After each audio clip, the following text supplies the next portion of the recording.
स्वागत। ଏବେ ଆପଣ ମାନେ କହିବେ ଗତ କ୍ଲାସ ରେ ଆମେ ମାନେ କଣ ଚर्चा करथिले।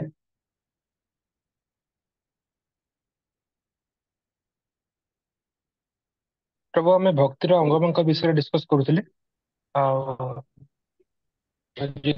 भक्तिर जो 10टा मुख्य अंग 10 विषय निषेध अच्छी जो बाकी अंगमंग भितर आम 31 नंबर अंग डिस्कस करुले। अच्छा तबे आज हम माने ये होची भक्ति रसामृत सिंधुर षष्ठ अध्याय भक्ति जोग किपरि साधन करिवा को हेबो शीर्षक प्रभुपाद लिखछन्ती एवं हम माने सेतिरे 10टी मौलिक नीति को चर्चा करथिले। प्रथमे होची गुरुपादाश्रय, तापरे दीक्षा ग्रहण, तापरे किभଳି भक्ति करिया को हेबो तांकटु शिक्षा एवं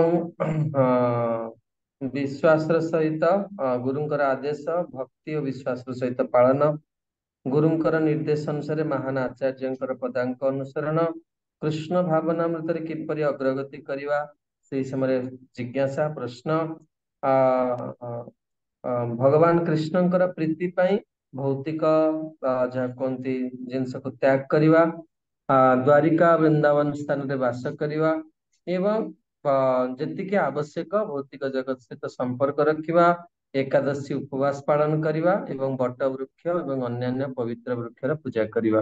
ଅନ୍ୟାନ୍ୟ ପବିତ୍ର ବୃକ୍ଷ ବିଷୟରେ ଆମେ ଆଲୋଚନା କରିଥିଲେ। ଅଶ୍ୱସ୍ଥ ବୃକ୍ଷ, ଅଁଳା ବୃକ୍ଷ, ବିଲ୍ୱ ବୃକ୍ଷ ଏସବୁ ଅତ୍ୟନ୍ତ ପବିତ୍ର ଏବଂ ଆଧ୍ୟାତ୍ମିକ ଜୀବନରେ ये बहुत उपयोगी। तेबे परवर्ती नियम गुड़िक आज हम चर्चा करिवा जे भक्ति जने यदि अग्रगति करिया को चाहूची ताहले से अभक्त मानकर संग कड़ाकड़ी भाव रे त्याग करिवा उचित। एपरि कुहा जाए जे यदि जने अभक्त मानकर संग करिवो ताहले से केबे हेले भी भक्ति रे अग्रगति करि परिवो नाही। कारण जेमति संग करिवो संग संजायते काम संग जेमति हबो सेमति कोन हबो ना हमर विचार हमर भावना से भली हबो। एवं तापरे जो माने सेवा करंती नहीं से माननको उपदेश प्रदान करिवा कथा नहीं। एवं अनेक गुड़िए मंदिर मठ तैयारी करिवारे विशेष आग्रह करिया कथा नुहे। अनेक ग्रंथ पढ़िवा को उद्यम करिवा ना। एवं अनेक ग्रंथ पढ़िया द्वारा कौन हुए ना मन रे अनेक संदेह आसे। अनेक बहु ग्रंथ पढ़िवा द्वारा मन रे संदेह आसे। केवल आमर जहाँ कहते आचार्य माने जेतिक ग्रंथ निर्धारित करछन्ती आमे सेतिकी ग्रंथ पढ़िया दरकार। आउ कौन कहियो आजिकल तो ग्रंथ पढ़िबार ही रुचि ही नहीं। जेतिकी ग्रंथ दिया है सेतिकी ग्रंथ आमे पढ़ी पारने अन्यान्य ग्रंथ कथा कौन कहियो। एवं भागवत को केबे हेले कौन करिया बा भगवत गीता को से कौन करिया वृत्ति करिवनी। आपण किए कहि परिबे भागवत को वृत्ति करिवनी कौन बुझछन्ती आपण माने। हरे कृष्ण प्रभु जी दंडवत प्रणाम। प्रभु जी मु हाँ कहतु मां निरुपमा माता। आज्ञा प्रभु जी एक्चुअली आजिकली जुगरे जेमती माने सप्ताह कि आसिकी माने भागवत पढ़ुचंती अब प्रवचन दउचंती आ ता बदले रे किछि पैसा हिसाब रे लक्ष्मी ग्रहण करूचंती।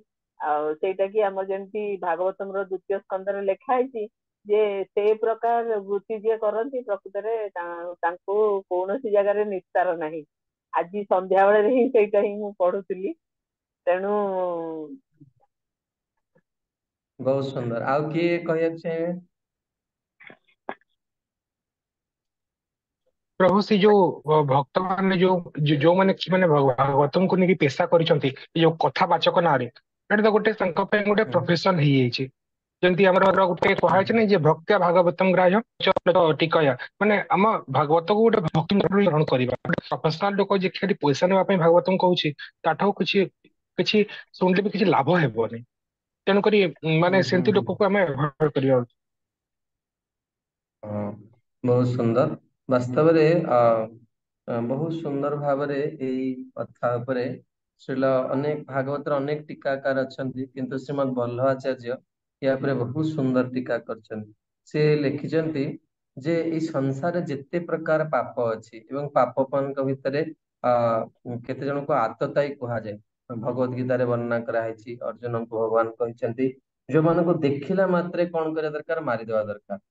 କିନ୍ତୁ ଏଇ ଭାଗବତ କଥା କହି ଯୋଉମାନେ ଅର୍ଥ ଉପାର୍ଜନ କରନ୍ତି ସେମାନେ ତାଙ୍କଠୁ ବି ଭୟଙ୍କର ପାପ। ଦେଖନ୍ତୁ ଦିଟା ଜିନିଷ ପ୍ରଭୁପାଦ ବି କହିଛନ୍ତି ଯେ ତୁମେ କେବେ ଫ୍ରିରେ କଥା କହିବା କଥା ନୁହେଁ, ତୁମେ କିଛି ମାନେ ଲକ୍ଷ୍ମୀ ଚାର୍ଜ କରିବା ଦରକାର, ନହେଲେ ଲୋକ କଣ ଭାବିବେ ତୁମେ ବହୁତ ସାଧାରଣ। ଯିଏ ଡାକିଲେ ଯଦି ତୁମେ ପଳେଇବ କଥା କହିବାକୁ, ଲୋକ ତୁମକୁ ଅତି ସାଧାରଣ ଭାବିବେ। କିନ୍ତୁ ତା ମାନେ ନୁହେଁ ଯେ ଏତିକି ଟଙ୍କା ଦେଲେ ହିଁ ଆମେ କଥା କହିବୁ ନହେଲେ କଥା କହିବୁନି। ହଁ, ବୁଝିପାରୁଛନ୍ତି କଥାଟା କଣ?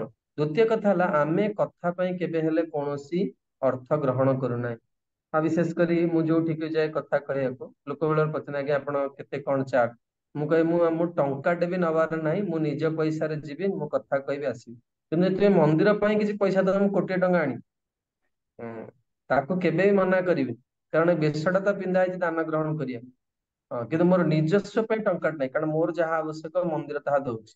ହଁ, କିନ୍ତୁ ଭଗବାନଙ୍କ ପାଇଁ କୋଟି କୋଟି ଟଙ୍କା ଦେଲେ ବି ଆମେ ତାକୁ ଗ୍ରହଣ କରିବା ପାଇଁ ପ୍ରସ୍ତୁତ। ଆଉ ବହୁତ ପଇସା ବି ବାସ୍ତବରେ ଆବଶ୍ୟକତା ଅଛି ଭଗବାନଙ୍କର ସେବା ପାଇଁ। କିନ୍ତୁ ତା ମାନେ ନୁହେଁ ଯେ ଆମେ ଅର୍ଥ ସଂଗ୍ରହ କରିବା। ଆଉ ବିଶେଷ କରି ମୁଁ ଯେତେବେଳେ କଥା କୁହେ, ମୁଁ ବ୍ୟାସାସନ ଉପରେ କେବେ ବି ଗୋଟେ ଟଙ୍କା, ମୋର ବହୁତ ଘୃଣା ଲାଗେ ସେମିତି ଲୋକମାନେ ଆଣିକି ସେ ଭାଗବତ ଉପରେ ପଇସା ଦିଅନ୍ତି। ଆରେ ଭାଗବତର ମୂଲ୍ୟ 7,00,000, 8,00,000, 10,00,000 ବା କୋଟି ଟଙ୍କା ନୁହେଁ। ଭାଗବତ ଅମୂଲ୍ୟ ବସ୍ତୁ। ଭାଗବତ ଯିଏ ଦିଏ ତାଠୁ ବଡ ଦାତା ଏ ଜଗତରେ କେହି ନାହିଁ। ତେଣୁ ଏସବୁ ବହୁତ ମୋର ଗୋଟେ ଜୀବନର ଅନୁଭୂତି କହୁଛି। ମୁଁ ତ ଏମିତି କଥା ଶୁଣିବାକୁ ମୂଳରୁ ଭଲ ପାଏ ଏବଂ ପ୍ରଥମେ ଭୁବନେଶ୍ୱର ମନ୍ଦିରରେ କଥା କହିବାକୁ ବରିଷ୍ଠ ଭକ୍ତ ମାନେ କହିଲେ, ଅନୁରୋଧ କଲେ ଏବଂ ତା ପୂର୍ବରୁ ଶିଲ ରାଧା ଗୋବିନ୍ଦ ଗୋସ୍ୱାମୀ ଗୁରୁଦେବ ଏବଂ ପରମ ପୂଜ୍ୟ ଭକ୍ତି ସ୍ୱରୂପ ଦାମୋଦର ସ୍ୱାମୀ ଗୁରୁ ମହାରାଜ ଆଦେଶ କରିଥିଲେ କଥା କହିବା ପାଇଁ ଏବଂ ସେମାନେ ଆଶୀର୍ବାଦ ବି କରିଥିଲେ ଯେ ତୁମେ କଥା କହିଲେ ଲୋକମାନେ ଶୁଣିବେ। ତେଣୁ ତାଙ୍କ କଥା ଉପରେ ଇଏ ଥିଲା, କିନ୍ତୁ ମୁଁ କେବେ କଥାକାର ହେବି ବୋଲି ମୁଁ ଭାବିନଥିଲି। ଥରେ ଆମର ଏଇ ବୁର୍ଲା ଇସ୍କନ ତରଫରୁ ଏଇ ପାଖରେ ଗୋଟେ ମାଟି ଗାଁ ଗୋଟେ ଜାଗା ଅଛି, ବୋଧେ ସେଟା କଳାହାଣ୍ଡି ଡିଷ୍ଟ୍ରିକ୍ଟରେ। ମତେ ସେଇଠିକି ଜଣେ ଡାକିଥିଲେ କଥା କହିବା ପାଇଁ ଏବଂ ସେ ଯିଏ କଥା କରୁଥିଲେ ତାଙ୍କର 19 ବର୍ଷ ପରେ ଗୋଟେ ଝିଅ ହେଇଥିଲା। ହଁ, ଏବଂ ସିଏ ଦଣ୍ଡ କାଳୀ ପୂଜା କରିଥାନ୍ତି, ଦଣ୍ଡ ନାଚ। ତାଙ୍କୁ ବୈଷ୍ଣବ ମାନେ ଯାଇକି ବୁଝେଇକି ସେ ବହୁତ ବଡ କଣ୍ଟ୍ରାକ୍ଟର, ତାଙ୍କୁ କହିକି କଥା କରଉଥିଲେ। ଏବଂ ସେଇ ଯୋଉ ଜାଗାରେ ମୁଁ ଯାଇଥିଲି କଥା କହିବା ପାଇଁ, ସେଠି ପରମ ପୂଜ୍ୟ ଶ୍ରୀଲ ଗୌରଙ୍ଗ ସ୍ୱାମୀ ଗୁରୁଦେବ କଥା କହିଥିଲେ, ଶ୍ରୀମଦ୍ ହଳଧର ସ୍ୱାମୀ ମହାରାଜ, ଅନେକ ବରିଷ୍ଠ ଭକ୍ତ ସନ୍ନ୍ୟାସୀ ଇସ୍କନ ସବୁ ଯାଇକି ସେଠି କଥା କହିଛୁ। ତେବେ ମୁଁ ଯେତେବେଳେ ପ୍ରଥମ ଦିନ ଗଲି ସେଠି କଥା କହିବା ପାଇଁ, ବହୁତ ତ ଖରାପ ଅନୁଭୂତି, ସବୁ କିଛି କହିହବନି। କିନ୍ତୁ ମୁଁ ପ୍ରଥମେ ସେଠି ଯାଇ ଦେଖିଲି, ମୁଁ ପୁରା ବିଶ୍ୱନାଥ ଚକ୍ର ଠାକୁରଙ୍କର ଟୀକା ସବୁ ପ୍ରସ୍ତୁତ ହେଇକି ଯାଇଛି। ମୁଁ ସେଠି ଦେଖିଲି ଯେତେ ଛୋଟ ପିଲା ଅଛନ୍ତି କେହି ମାନେ ପ୍ୟାଣ୍ଟ ସାର୍ଟ ପିନ୍ଧି ନାହାନ୍ତି। ଯଦି ପ୍ୟାଣ୍ଟ ପିନ୍ଧିଥିବେ ସାର୍ଟ ନାହିଁ, ସାର୍ଟ ପିନ୍ଧିଥିଲେ ପ୍ୟାଣ୍ଟ ନାହିଁ। ଝିଅ ମାନେ ଅଧା ଡ୍ରେସ ପିନ୍ଧି ନାହାନ୍ତି। ଏଇଭଳିଆ ସମାଜରେ ମୁଁ ଯିବି କଥା କହିବାକୁ, ମତେ ପୁରା ପୁରା କାନ୍ଦ ମାଡ଼ିଲା। ମୁଁ କହିଲି କଣ ମୁଁ କହିବି, ଆଉ ଏଠି କଣ ମୋ ଲୋକ ବୁଝିବେ ମୋ କଥା। ମତେ ଯେତେବେଳେ ମୁଁ ସେଥିରୁ ସେ ଟୀକାକୁ ଯୋଉ ନେଇଥିଲି ଚକ୍ରବର୍ତ୍ତୀ ଠାକୁରଙ୍କ ଟୀକାକୁ, ତାକୁ ବନ୍ଦ କରିକି ସେ ବସ୍ ଭିତରେ ଥୋଇଦେଲି। ମୁଁ କହିଲି ବାବା ଠାକୁରଜୀ, ଆପଣ ଏମିତିଆ ପରୀକ୍ଷା ନେଲେ, ଏଇଭଳିଆ ଜାଗାକୁ ପ୍ରଥମେ ଆସିଲି କଥା କହିବା ପାଇଁ। ଏଠି ମୋ କଥା କିଏ ବୁଝିବ, ମୁଁ କଣ କହିବି, ଏଠି ତ ସବୁ ଗ୍ରାମୀଣ ଲୋକ, ଇଏ ମୋ ଭାଷା ବୁଝିବେ କି ନାହିଁ। ମୁଁ ଯେତେବେଳେ ଡାକିଲେ ବ୍ୟାସାସନ ଉପରକୁ, ମୁଁ ଜମା ଇଚ୍ଛା ହଉନଥାଏ। ମୋର ଜଣେ ବନ୍ଧୁ ମତେ କହିଲେ ତମେ ଫେରି ଆସ ମନ୍ଦିରକୁ, ଆମର ପ୍ରଚାର ବହୁତ ହେଇଗଲା, ତମେ ମନ୍ଦିରକୁ ଫେରି ଆସ। ଯାହା ମୁଁ ଯାଇକି ମାନେ ବଡ କଷ୍ଟର ସହିତ ଗଲି ଏବଂ ରାଧା ମାଧବଙ୍କୁ ପ୍ରାର୍ଥନା କଲି। ମୁଁ କହିଲି ପ୍ରଭୁ, ଯଦି ଆପଣ ଏଇ ରୂପରେ ମୋଠୁ କଥା ଶୁଣିବାକୁ ଚାହୁଁଛନ୍ତି ତାହେଲେ ଏଇଆ ହିଁ ହଉ। ଏହା ହିଁ କହିକି ମୁଁ ପ୍ରାର୍ଥନା ଆଖି ବୁଜିକି ରାଧା ମାଧବ ଗାଇକି ଯେତେବେଳେ ମଙ୍ଗଳାଚରଣ କରିକି ଆଖି ଖୋଲିଲି, ମୁଁ ଦେଖିଲି ମୋ ଆଖି ଆଗରେ ଜଣେ ବୈଷ୍ଣବ ବସିଛନ୍ତି, ଧଳା ଧୋତି ପିନ୍ଧିଛନ୍ତି ବସିଛନ୍ତି। ମୁଁ ଦେଖିକି ଭାରି ଖୁସି ହେଲି। ଠିକ ଅଛି, ତାହେଲେ ଭଗବାନ ବଡ ଦୟା କଲେ। ଜଣେ ଭକ୍ତ ବି ଯଦି ବସିବ ତାହେଲେ ମୁଁ 7 ଦିନ କଥା କହିପାରିବି, କିଛି ବି ଅସୁବିଧା ନାହିଁ। ଏମିତି ଯଦି ଲକ୍ଷ ଲକ୍ଷ ଲୋକ ବସିଲେ ଆମେ କଥା କହିବୁ, ନହେଲେ ଆମେ କଥା କହିବୁ। ଏବଂ ତାପରେ ପରେ 10-15 ଜଣ ବୈଷ୍ଣବ ଆସିଲେ ସେ କଥାରେ, ଏବଂ ପରେ ମୁଁ ଜାଣିଲି ସେଠି ଆମର ଇସ୍କନ ଭୁବନେଶ୍ୱର ନାମହଟ୍ଟ ଭକ୍ତ ମାନେ ଯାଉଛନ୍ତି। ଆଉ ପରମ ପୂଜ୍ୟ ଭକ୍ତି ଚାରୁ ସ୍ୱାମୀ ଗୁରୁଦେବଙ୍କର ଶିଷ୍ୟ ସେମାନେ ସବୁ। ତେଣୁ ବହୁତ ସୁନ୍ଦର କଥା ହବାକୁ ଲାଗିଲା। ତ ସେ କଥା ଶେଷରେ କିଛି ଅର୍ଥ ଦେଇଥିଲେ ଏବଂ ଅର୍ଥ ତ ମୁଁ କେବେ ଛୁଏନି, ଏବଂ ମତେ ଗୋଟେ ଧୋତି ଦେଇଥିଲେ। ସେ ଧୋତିଟାକୁ ମୁଁ ନେଇକି ଆସିଥିଲି, ମୋ ବ୍ୟାଗ ରେ ସେଟା ପଶଥିଲା। ମତେ ଦିନେ ଭୁବନେଶ୍ଵର ମନ୍ଦିରରେ କଥା କରିବା ପାଇଁ ଡାକିଥିଲେ। ମୁଁ ସେଠି କଥା କହିକି ଯେତେବେଳେ ପ୍ରସ୍ତୁତ ହଉଥିଲି କଥା ପାଇଁ ଏଇ କଥାଟି ପଢିଲି। ଯେ ବଲ୍ଲଭାଚାର୍ଯ୍ୟ ଲେଖିଛନ୍ତି ସଂସାରରେ ଯେତେ ପ୍ରକାର ପାପ ଅଛି ସବୁଠୁ ଭୟଙ୍କର ପାପ ହଉଛି କଥା କହିକି ପଇସା ନେବା। ସେଥିରେ ମୁଁ ଭାବିଲି ଯେ ମୋ ଜୀବନରେ କେବେ କାହାଠୁ ପଇସା ନେଇଛି କି? ତାପରେ ମନେ ପଡିଲା ଯେ ଏଇ ମୁଁ କାହାଠୁ ତ କିଛି ପଇସା ନେଇନି, କିନ୍ତୁ ମୋ ପାଖରେ ଖଣ୍ଡେ ଧୋତି ଅଛି। ମୁଁ ତৎକ୍ଷଣାତ୍ ସେଇଠୁ ଗୋଟେ ଅଟୋ ରିଜର୍ଭ କଲି, ଆସିଲି ଘରୁ ସେଇ ଧୋତିଟା କାଢିଲି, କାଢିକି ଜଣେ ଆମର ମନ୍ଦିରରେ ସେବା କରନ୍ତି ତାଙ୍କୁ ନେଇକି ସେ ଧୋତିଟା ଦେଇଦେଲି। କେବେ ବି ଭଗବାନଙ୍କ ନାଁରେ ଗୋପୀ ମାନେ କହିଲେ ନା, ଆମେ ହଉଛେ ଅଶୁଲ୍କ ଦାସିକା, ହେ ପ୍ରଭୁ ଆପଣଙ୍କର ଆମେ ଆପଣଙ୍କୁ ଭଲ ପାଉଛୁ, କିନ୍ତୁ ତା ପ୍ରତିବଦଳରେ ଆମେ ଆପଣଙ୍କୁ କିଛି ଚାହୁଁ। ଯେତେବେଳେ ଜଣେ ନିଷ୍କାମ ଭକ୍ତି କରିବ, ତାର ଭକ୍ତିର ପ୍ରଭାବରେ ବ୍ରହ୍ମାଣ୍ଡକୁ ସେ ଆକର୍ଷଣ କରିପାରିବ। ଏତେ ଶକ୍ତି ଅଛି ଭଗବାନଙ୍କର। ସେଥିଲାଗି ପ୍ରଭୁପାଦ ସବୁବେଳେ ଅନକଣ୍ଡିସନାଲ ଲଭ୍ ଆଣ୍ଡ ଆଫେକ୍ସନ କୁହନ୍ତି ଭଗବାନ କୃଷ୍ଣଙ୍କ ସେ। ତେଣୁ ଏଇଟା ବହୁତ ଗୁରୁତ୍ୱପୂର୍ଣ୍ଣ। କେବେ ହେଲେ ବି ସେମିତି ଆପଣ ମାନେ ଯୋଉମାନେ କୋର୍ସ କରୁଛନ୍ତି, କେବେ ହେଲେ ନିଜକୁ ବିଦ୍ୱାନ ବୋଲି ଭାବିବେନି। ମୁଁ ଆପଣଙ୍କୁ କହିଥିଲି ଭକ୍ତି ଶାସ୍ତ୍ରୀ କୋର୍ସ କରି ସାରିଲା ପରେ ଆପଣଙ୍କର କୃଷ୍ଣଙ୍କ ଉପରେ ଭରସାଟା ଆହୁରି ଅଧିକା ହେଇଯିବା ଦରକାର। କିନ୍ତୁ ଯଦି ଆପଣ ଭାବିବେ ଯେ ମୁଁ ହିଁ ମନ୍ଦିର ଭିତରେ ବିଦ୍ୱାନ, ମୁଁ କୋର୍ସ କରିଛି, ମୁଁ ଜାଣିଛି, ଆଉ ବାକି ସବୁ ମୂର୍ଖ ଏଠି, ଯଦି ଏଭଳି ଭାବନା ଆପଣ ରଖିବେ ତାହେଲେ ଆପଣଠୁ ହୀନ ବ୍ୟକ୍ତି ଜଗତରେ କେହି ନାହିଁ। ଆମେ ବି ତ କିଛି ଯାହା କୁହନ୍ତି ଶାସ୍ତ୍ର ଜାଣିଥାଇ ପାରନ୍ତି, କିନ୍ତୁ ଆମେ ଯାହା କୁହନ୍ତି ସବୁବେଳେ ଆମର ଗୁରୁଜନ ମାନଙ୍କର କୃପା କୁ ଆମେ ପ୍ରାର୍ଥନା କରିବା ଦରକାର। ଏବଂ ତାପରେ ହଉଛି ବ୍ୟବହାରରେ କେବେ ହେଲେ ଅବହେଳା ପ୍ରଦର୍ଶନ କରିବା କଥା ନୁହେଁ। ସବୁବେଳେ ଅନ୍ୟକୁ କଣ କରିବା ଦରକାର, ସମ୍ମାନ ପ୍ରଦର୍ଶନ କରିବା ଦରକାର। ମୋର ମନେ ଅଛି ବେଳେ ବେଳେ ନ ଚାହିଁଲେ ମଧ୍ୟ ଆମ ଦ୍ଵାରା ଭୁଲ ହେଇଯାଏ। ତେଣୁ ପ୍ରତ୍ୟେକ ବ୍ୟକ୍ତିର ଜୀବନ ଜଣେ କିଏ ଗାଇଡ ରହିବା ଦରକାର। କେତେ ପର୍ଯ୍ୟନ୍ତ ନା ଜୀବନ ଶେଷ ନିଶ୍ୱାସ ପର୍ଯ୍ୟନ୍ତ। ଅନେକ ବ୍ୟକ୍ତିତ୍ୱ ଏଇଭଳି ଦେଖିଛି। କାରଣ ଦେଖନ୍ତୁ ଗୁରୁଙ୍କର ପ୍ରତିଦିନ ଆବଶ୍ୟକତା ରହିଛି। ଯଦି ଗୁରୁ ନ ରହିବେ ତାହେଲେ ଆମର ପ୍ରତି ମୁହୂର୍ତ୍ତରେ ଭୁଲ ହବାର ସମ୍ଭାବନା ଅଛି। ଆମେ କେତେ ବଡ ବିଦ୍ୱାନ ବା କେତେ ବଡ ଗୁଣୀ ବ୍ୟକ୍ତି ହଉନା କାହିଁକି। ମୋର ମନେ ଅଛି ମୁଁ ଥରେ ଗୋଟେ ଜାଗାରେ ବୃନ୍ଦାବନରେ କଥା ଶୁଣୁଥିଲି, ଏବଂ ଯେତେବେଳେ କଥା ସରିଲା ମୁଁ ଚାଲୁଛି, ବହୁତ ଭକ୍ତ ମାନେ ବାହାରିଲେ ସେଇଠୁ, ଏବଂ ମୁଁ ବାହାରୁଛି, ମୋର ଜଣେ ଯିଏ ମତେ ଗାଇଡ କରନ୍ତି ତାଙ୍କର ବନ୍ଧୁ ଜଣେ, ଏବଂ ସେ ବହୁତ ଉନ୍ନତ ଭକ୍ତ, ସେ ମୋ ଆଗରେ ଗଲେ। ମୁଁ ତାଙ୍କୁ ଦେଖିକି ହରେ କୃଷ୍ଣ କହିଦେଲି। ମାନେ ମୁଁ ପ୍ରଣାମ କରିନି, ଏବଂ ମୋର ଯେ ଗାଇଡ ଯିଏ ସିଏ ମୋ ପଛରେ ଅଛନ୍ତି, ମୁଁ କିନ୍ତୁ ତାଙ୍କୁ ଦେଖିନି, ସିଏ ମୋର ପଛରେ ଅଛନ୍ତି। ମୁଁ ଯାଇକି ତାଙ୍କର ଯୋଉଠି ମାନେ ଆଶ୍ରମ ସେଠି ଯାଇକି ପହଞ୍ଚିଲି। ତାପରେ ସେଦିନ ମୁଁ ଯେତେବେଳେ ତାଙ୍କୁ ପ୍ରଥମେ ଦେଖା ହୁଏ, ସେ ମତେ ଆଲିଙ୍ଗନ କରନ୍ତି, କିନ୍ତୁ ସେଦିନ ସେ ମତେ ଆଲିଙ୍ଗନ କଲେନି। ଏବଂ ମୁଁ ଭାବିଲି ଯେ ବୋଧେ ମହାରାଜ ବ୍ୟସ୍ତ ଅଛନ୍ତି କି କଣ। ଆଉ ତାପରେ ମତେ କହିଲେ, ଆଉ ତୁମେ ବୋଧେ ଏବେ ପ୍ରଚାର କଲଣି। ସେଥିରେ ମୁଁ କହିଲି ହଁ, ଆପଣଙ୍କ କୃପାରୁ ମୁଁ କିଛି କଥା କହୁଛି, ମୁଁ ତ ଆପଣଙ୍କୁ ଜଣେଇଥିଲି। ସେ କହିଲେ ମନରେ ବୋଧେ କିଛି ଅହଙ୍କାର ଆସିଛି। ମୁଁ କିଛି ବୁଝିପାରିଲିନି। ମୁଁ କହିଲି ସିଏ କହୁଛନ୍ତି ମାନେ ନିଶ୍ଚିତ ଭାବରେ ମୋର କିଛି ଭୁଲ ହେଇଥିବ। ଆଉ ମୁଁ ମୁହଁ ତଳୁ କରି ଛିଡା ହେଲି। ମୁଁ କହିଲି, ତାପରେ ସେ ନିଜ ଆଡୁ କହିଲେ ଜୀବନରେ ଯେତେ ବଡ ହେଲେ ବି ନିଜର ଗୁରୁଜନ ମାନଙ୍କ ଆଗରେ ଆମେ ସବୁବେଳେ ସାନ। ତୁମେ ପ୍ରଥମେ ଯାଅ, ତାଙ୍କୁ ମୁଣ୍ଡିଆ ମାରିକି ଆସିବ, ତାପରେ ମୋ ସହିତ କଥା ହବ, ନହେଲେ ନାଇଁ ତୁମେ ଏଠୁ ପଳା। ତେଣୁ ମୁଁ ଜାଣିପାରିଲି ଯେ ମୁଁ ତାଙ୍କୁ ଯୋଉ ହରେ କୃଷ୍ଣ କହିଦେଲି ହାତରେ, ଆଉ ମହାରାଜ ବୋଧେ ଏଇଟା ଦେଖିଛନ୍ତି। ତେଣୁ ମୁଁ ଗଲି, ତାଙ୍କୁ ପ୍ରଣାମ କରିକି ଆସିଲି। ସିଏ ମୋ ସହିତ ଭାରି ସୁନ୍ଦର ଭାବରେ କଥାବାର୍ତ୍ତା କଲେ। ମୁଁ ଆସିଲା ପରେ ମୁଁ ବହୁତ ସମୟ ଏ ବିଷୟରେ ଚିନ୍ତା କଲି। ଜୀବନରେ ଛୋଟ ଛୋଟ ଭୁଲକୁ କିଏ ଦେଖିବ, ଏଟା ତ କେହି ଦେଖିବେନି, ଏଟା ବହୁତ ମାଇନ୍ୟୁଟ ମିଷ୍ଟେକ୍। କିନ୍ତୁ ଗୁରୁଜନ ମାନେ କଣ କରନ୍ତି, ଆମର ଛୋଟରୁ ଛୋଟ ଭୁଲକୁ ଭୁଲଟା ଯେତେବେଳେ ଆରମ୍ଭ ହଉଛି ସେତେବେଳେ ଶୋଧନ ହେଇଯାଏ ନା, ସେତେବେଳେ ତୁମକୁ କଷ୍ଟ ଲାଗିବ। ସେତେବେଳେ ତୁମକୁ ମାନେ ବିନା ଇଏରେ ସେଟା ଠିକ ହେଇପାରିବ। କିନ୍ତୁ ଯେତେବେଳେ ଭୁଲଟା ବହୁତ ଅଧିକ ମାତ୍ରାରେ ହେଇଯାଏ, ସେତେବେଳେ ବହୁତ ତାର ମୂଲ୍ୟ ଦେବାକୁ ପଡେ। ତେଣୁ ପ୍ରତ୍ୟେକ ବ୍ୟକ୍ତିର ଜୀବନରେ ଜଣେ କିଏ ଉପରେ ଥିବା ଦରକାର, ଆଉ ଆମେ ତାଙ୍କର କଥାକୁ ମାନେ ବହୁତ ଆନନ୍ଦର ସହିତ ସ୍ୱୀକାର କରିବା ଦରକାର। ସବୁବେଳେ ମନେ ରଖିଥିବେ, ଯଦି ବୈଷ୍ଣବ ମାନଙ୍କର କଥା ଆମକୁ ଖରାପ ଲାଗିଲା, ତାହେଲେ ଆମ ଗୁରୁଙ୍କ କଥା ଆମେ କେମିତି ସହ୍ୟ କରିପାରିବା? କାରଣ ଗୁରୁ ହଉଛନ୍ତି ଅଲଟିମେଟ। ଗୁରୁଙ୍କ ପାଖରେ ଯଦି ତୁମର ଦ୍ୱେଷ ବୁଦ୍ଧି ଆସିଲା, ଗୁରୁଙ୍କୁ ଯଦି ତୁମେ ହେୟ ବୁଦ୍ଧିରେ ଦେଖିଲ, ତାହେଲେ ତୁମେ ଭଗବାନଙ୍କୁ କେବେ ବି ପାଇପାରିବନି, ବୁଝି ହିଁ ପାରିବନି ଭଗବାନ, ଈଶ୍ୱର ତତ୍ଵ ଭିତରେ ପଶି ପାରିବନି। से जीवन में बहुत भावी चिंती गुरु ग्रहण करिया दरकार। जहां को गुरु आसन रे बसैब से आसन रे केबे खसैबनी तांको। काय मन वाक्य रे केबे संदेह आसिया कथा नुहे तांको पक्षरे जदि आमे एई जीवन में भगवान को पाइବାକୁ चाहू।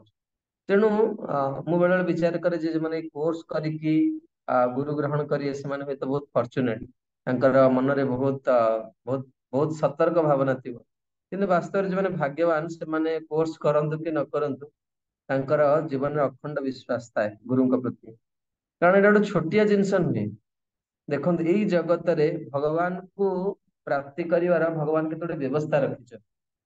ଯେମିତି ସଂସ୍ଥା ଭିତରେ ଇସ୍କନ 4ଟି ପ୍ରାମାଣିକ ସଂସ୍ଥା ରହିଛି, କିନ୍ତୁ ଇସ୍କନ ଗୋଟେ ଏତେ ସୁନ୍ଦର ସଂସ୍ଥା ଯୋଉଠି ଆଜିକା ସମୟରେ ଯୋଉଠି ସମାଜର ଏତେ ପରିବର୍ତ୍ତନ ହେଇଛି, ବିଚାର ପରିବର୍ତ୍ତନ ହେଇଛି, ସଂସ୍କୃତିର ପରିବର୍ତ୍ତନ ହେଇଛି, ସେଇ ସମୟରେ ଭଗବାନଙ୍କର ଭକ୍ତିକୁ ଜଣେ କେମିତି କରିବ ସେଟା ପ୍ରଭୁପାଦ ବହୁତ ସୁନ୍ଦର ବ୍ୟବସ୍ଥା କରିଛନ୍ତି। ଏବଂ ସେଥିର ପ୍ରଥମ ମାଧ୍ୟମ ହଉଛି ଶ୍ରୀ ଗୁରୁ, ବୈଷ୍ଣବ, ଶ୍ରୀ ବିଗ୍ରହ, ଏମାନଙ୍କ ପ୍ରତି ବଡ ସାବଧାନ ସହିତ ବ୍ୟବହାର କରିବା ଦରକାର। ତାପରେ ହଉଛି କ୍ଷତିରେ କେବେ ଶୋକାଭିଭୂତ ହବନି କି ଲାଭରେ କେବେ ସେ ଉତ୍ଫୁଲ୍ଲ ହବନି। ଦେବତା ମାନଙ୍କୁ କେବେ ହେଲେ ଅସମ୍ମାନ ପ୍ରଦର୍ଶନ କରିବ ନାହିଁ। ମୁଁ ଗତ ଥର ବୋଧେ ଆପଣଙ୍କୁ କହିଥିଲି ଏଇ ଅନୁମତିଟି, ଆପଣ ମାନେ ମନେ ରଖିଥିବେ। ଆମର ଜଣେ ଶିଲ ଗୌରବ ସିଂହ ଗୁରୁଦେବଙ୍କର ଜଣେ ଶିଷ୍ୟ ଥିଲେ, ସେ ସନ୍ନ୍ୟାସୀ ସ୍ୱୟଂ ଗୋସ୍ୱାମୀ ମହାରାଜ। ସେ ଥରେ କେଉଁଝରରେ ଗୋଟେ ପ୍ରୋଗ୍ରାମ ହଉଥିଲା, ସମସ୍ତେ ଯାଉଥିଲେ, ସମସ୍ତେ ତାଙ୍କୁ କହିଲେ ଯେ ଆମେ ତାରିଣୀଙ୍କୁ ଦର୍ଶନ କରିଛେ। ସେ କହିଲେ ନାଇଁ ନାଇଁ ଆମେ ଆସିଲା ବେଳେ ଦର୍ଶନ କରିବା। ଯେତେବେଳେ ଆସିଲେ ସେଇ ମନ୍ଦିର ଦେଇକି ଆସିଲେ, ମନ୍ଦିର ରାସ୍ତା ଦେଇକି ସମସ୍ତେ କହିଲେ ମହାରାଜ ଯିବା, କହିଲେ ନା ନାଇଁ ଯିବା ଦରକାର ଚାଲ। ଏତିକି ସେ କହିଛନ୍ତି, ଠିକ ମାନେ 10ଟା ପାଦ ଆଗକୁ ଯାଇଛନ୍ତି ମାନେ ଗାଡି ବନ୍ଦ ହେଇଗଲା। ବନ୍ଦ ହେଇଗଲା ଏଥିରୁ କଣ ହେଲା ଜଣା ପଡିଲାନି। ସମସ୍ତେ କହିଲେ ମହାରାଜ ଆପଣ ମନା କଲେ, ଏଇ ଦେଖନ୍ତୁ ଗାଡି ବନ୍ଦ ହେଲା। ମହାରାଜଙ୍କୁ ଭାରି ଖରାପ ଲାଗିଲା, ସମସ୍ତେ ଗଲେ ପ୍ରଣାମ କରିକି ଆସିଲେ। ଆସିଲା ପରେ ଦେଖିଲେ କୋଉଠି ଗୋଟେ କଣ୍ଟା ଲାଗିଥିଲା, ସେଥିଲାଗି କଣ ହଉଛି ଗାଡିଟା ଯାଉନଥିଲା, କାଢିଲେ ଆଗକୁ ଚାଲ। ତେଣୁ ମୋର କହିବା କଥା ତା ମାନେ ନୁହଁ ଯେ ଡେଲି ଯାଇକି ଦେବାଦେବୀଙ୍କୁ ଡାକିବା, ସିଏ ବି ଆହୁରି ଏକ୍ସଟ୍ରିମ ଜିନିଷ। କୌଣସି ଦେବାଦେବୀଙ୍କୁ ଅସମ୍ମାନ ପ୍ରଦର୍ଶନ କରିବା କଥା ନୁହେଁ। ସମସ୍ତଙ୍କୁ ଭଗବାନଙ୍କର ଭକ୍ତି ପାଇଁ ପ୍ରାର୍ଥନା କରିବା ଦରକାର, କିନ୍ତୁ ଅସମ୍ମାନ ପ୍ରଦର୍ଶନ କରିବା କଥା ନୁହେଁ। ଏବଂ କୌଣସି ଜୀବନକୁ ଅନାବଶ୍ୟକ କଷ୍ଟ ଦେବେ ନାହିଁ। ବେଳେ ବେଳେ ଲୋକମାନେ କୁକୁରଙ୍କୁ ଦେଖିଲା ମାନେ ବାଡେଇବେ। ବହୁତ ବହୁତ ବାସ୍ତବରେ ଏସବୁ କୌଣସି ଜୀବକୁ, ତା ମାନେ ଜୀବ ପ୍ରତି ଦୟା ମାନେ ନୁହେଁ ଯେ କୁକୁରକୁ ଆଣି ଘରେ ରଖିବେ। ଯଦି କାହା ଘରେ କୁକୁର ଅଛି କେହି ଖରାପ ଭାବିବେନି, କିନ୍ତୁ ଯାହା ଘରେ କୁକୁର ଥାନ୍ତି ତାଙ୍କର ପିତୃପୁରୁଷ ତାଙ୍କ ହାତରୁ ଖାଆନ୍ତି। ଆପଣଙ୍କ ଘରେ ଯେତେ ଜଣ ଷ୍ଟୁଡେଣ୍ଟ କାହା ଘରେ କୁକୁର ରଖିଛନ୍ତି ହ୍ୟାଣ୍ଡ ରେଜ କଲେ? ପ୍ରଭୁପାଦ କୁହନ୍ତି those who loves God, ସେମାନେ ଯୋଉମାନେ ଭଗବାନଙ୍କୁ ଭଲ ପାଆନ୍ତି ସେମାନେ କୁକୁରକୁ ଭଲ ପାଆନ୍ତି। ତା ମାନେ ନୁହେଁ ଯେ କୁକୁରଙ୍କୁ ବାଡେଇବା। କିନ୍ତୁ କୁକୁର ଯଦି ରଖିବେ ତାହେଲେ ଘରେ ଭଗବାନ କଣ କରିବେ, ନୈବେଦ୍ୟ ଗ୍ରହଣ କରିବେନି। କାରଣ ଏଇ ଭକ୍ତିର ସାନ୍ତ ସିନ୍ଧୁରେ ଆପଣ ଆଗକୁ ପଢିବେ, କୁକୁର ଯୋଉ ଜିନିଷକୁ ଦେଖିବ ଭଗବାନ ସେଇ ଜିନିଷକୁ ଆଉ ଗ୍ରହଣ କରିବେ। ସେଥିଲାଗି ଯେତେବେଳେ ଉତ୍ସବ ଆସିବ, ମାଙ୍ଗଳିକ ଦ୍ରବ୍ୟ ସବୁ ସଂଗ୍ରହ କରାଯିବ, ଆମର ଗୋଟେ ଭାରି ସତର୍କ ଥାଏ ଯେ ସେ ଜିନିଷ କୁକୁର କେମିତି ନ ଦେଖିବେ। କୁକୁର ଯଦି ଦେଖିଲା ଆଉ ସେ ଜିନିଷ ଭଗବାନ ଦେଖିବେ। ତେଣୁ ତାପରେ ହଉଛି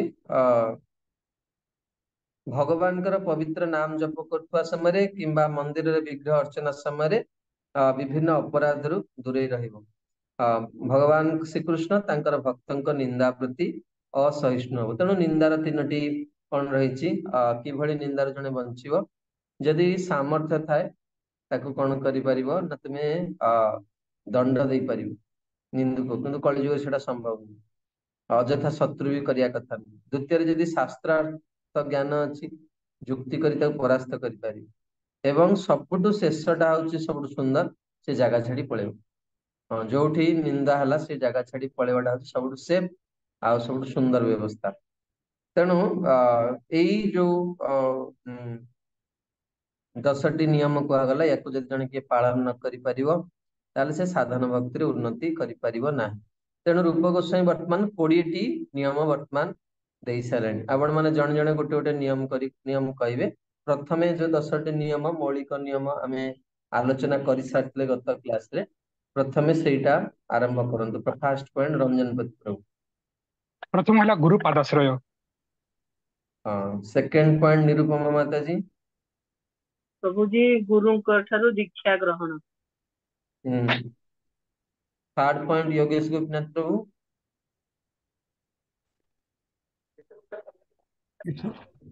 वही आध्यात्मिक गुरु का आदेश अमान्य करिए।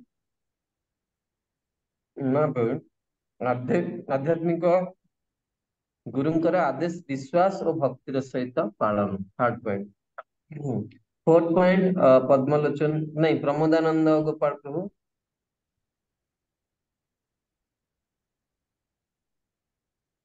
फोर्थ पॉइंट श्रद्धा विश्वास सहित गुरु सेवा। ना फोर्थ साधु पॉइंट होची गुरु आचार्यंकर गुरुंकर आनुगत्य महान आचार्यंकर पदांक अनुसरण। एटा आपण बुझेई परिबे मु क्लास रे कहितली केमती गुरुंकर आनुगत्य महान आचार्यंकर पदांक अनुसरण। साधु संतଙ୍କର किए कहि परिबे हैंड रेज करंदु।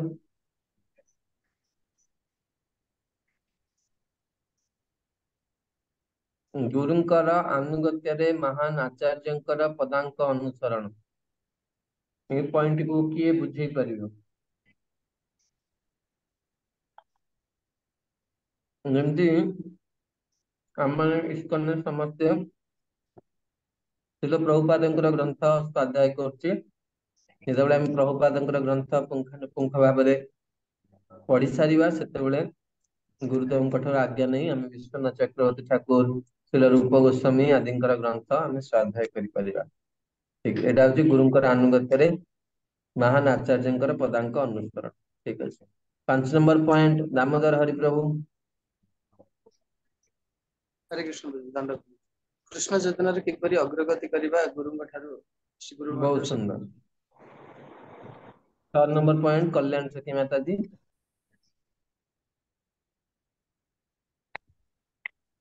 जेतिकी आवश्यक आमे सेतिकी ग्रहण करिबा और कृष्ण को प्रति विश्वास रखी सब किसी त्याग करिबा। 7 नंबर पॉइंट दीनबंधु प्रभु।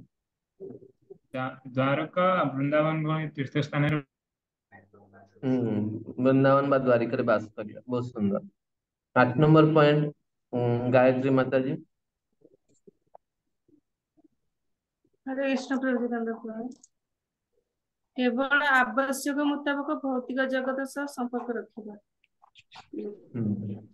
9 नंबर पॉइंट जमुना माता जी। हरे कृष्ण प्रभु जी दंडवत प्रणाम। 9 नंबर होची एकादशी उपवास पालन करिबा। बहुत सुंदर। 10 नंबर पॉइंट विजयश्री माता जी। 10 नंबर पॉइंट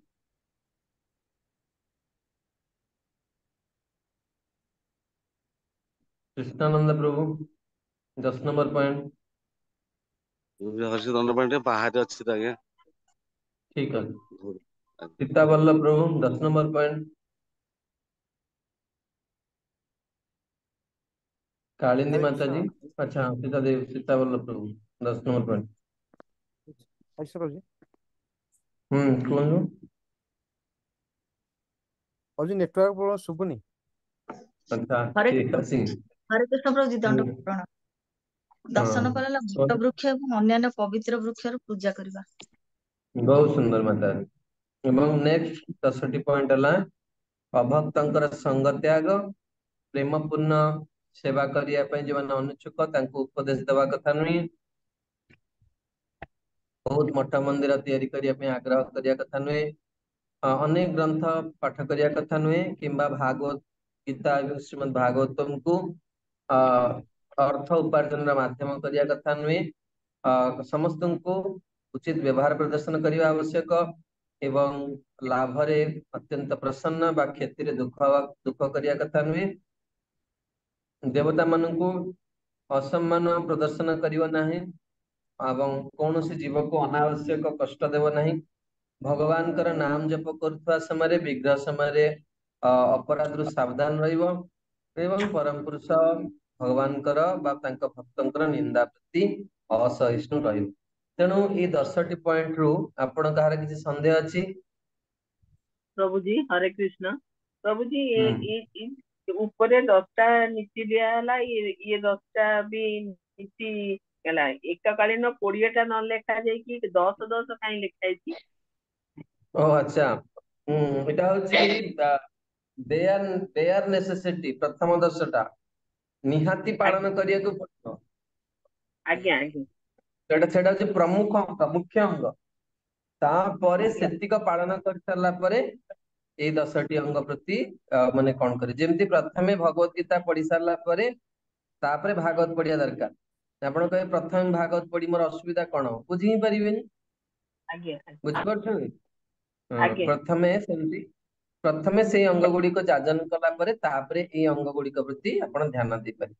ତେବେ ଏଇ ଯୋଉ ଦ୍ଵିତୀୟ 10ଟି ପ୍ରଭୁ ଅଙ୍ଗରେ ମୋର ପ୍ରଭୁ ପ୍ରଭୁ ମତେ ଲାଗିଲା ଯେ ପ୍ରଥମ 10ଟା ଜିନିଷରେ କଣ କରିବାକୁ ଅଛି, ଆଉ ତାପରେ 10ଟାରେ କଣ ମନା କରାହେଇଛି। କାରଣ ଯୋଉ 11ରୁ 20ରେ ଦେଖନ୍ତୁ ସବୁ ମନା କରାହେଇଛି, ଏଇଟା କରିବନି ଏଇଟା କରିବନି, ଏଇ ଟାଇପର ପୁରା। ଡୁଜ ଆଣ୍ଡ ଡୋଣ୍ଟସ୍ ବହୁତ ଡୁଜ୍ ଆଣ୍ଡ ସୁନ୍ଦର। ଡୋଣ୍ଟସ୍। ତେଣୁ ମୋର ସେ ଡୋଣ୍ଟସ୍ ରେ ଗୋଟିଏ ଅଛି ଯେ ଯେମିତି ବାକି ସବୁ ଜିନିଷ ଗୁଡିକ ଆଚରଣ କରିହବ, କିନ୍ତୁ ଖୁସିରେ ବି ସେ ଉତ୍ଫୁଲ୍ଲ ହବନି, ସେଟା ବହୁତ ସୁନ୍ଦର କଥା।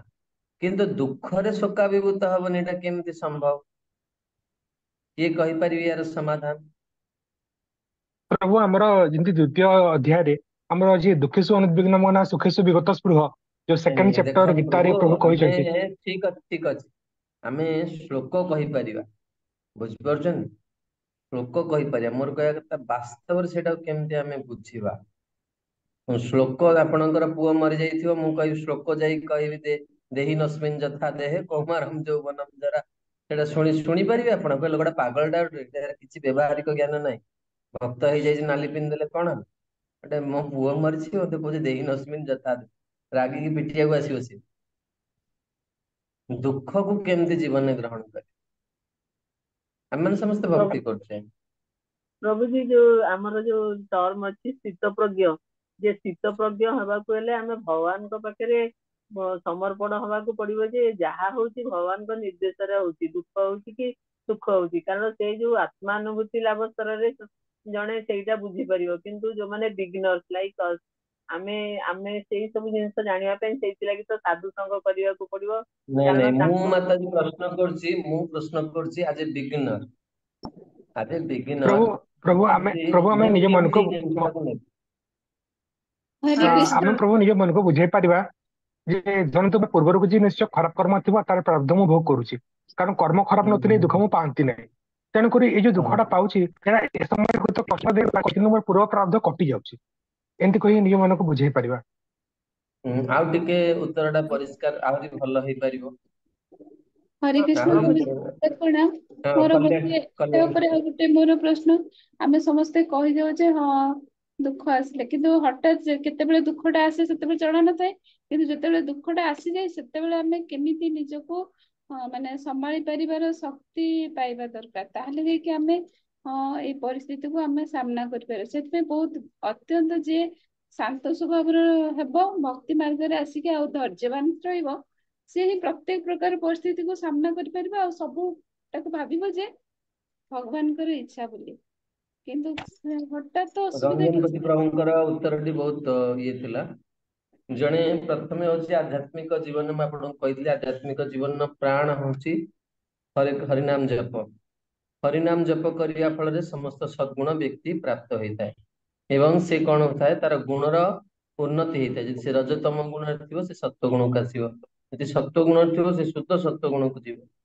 ତେଣୁ ଆମେ ସବୁବେଳେ ଏଇଟା ବୁଝେ, ଯେତେବେଳେ ଜୀବନରେ ବିପଦ ଆସିବ ଆମେ ଜାଣିବା ଦରକାର ଯେ ଯେହେତୁ ଭକ୍ତି କରୁଛି, ମତେ ଭଗବାନ କଣ କଲେ ବହୁତ କମ ରେ ଏଇ କଷ୍ଟ ଟା ସହେଇ ନେବେ। ମୁଁ ନହେଲେ ୟାଠୁ ଭୟଙ୍କର ବିପତ୍ତି ମୋ ପ୍ରତି ଆସିବାର ଥିଲା। କିନ୍ତୁ ମୁଁ ଯେହେତୁ ଭକ୍ତି କରୁଛି, ମତେ ଭଗବାନ ଏତିକିରେ କଣ କଲେ।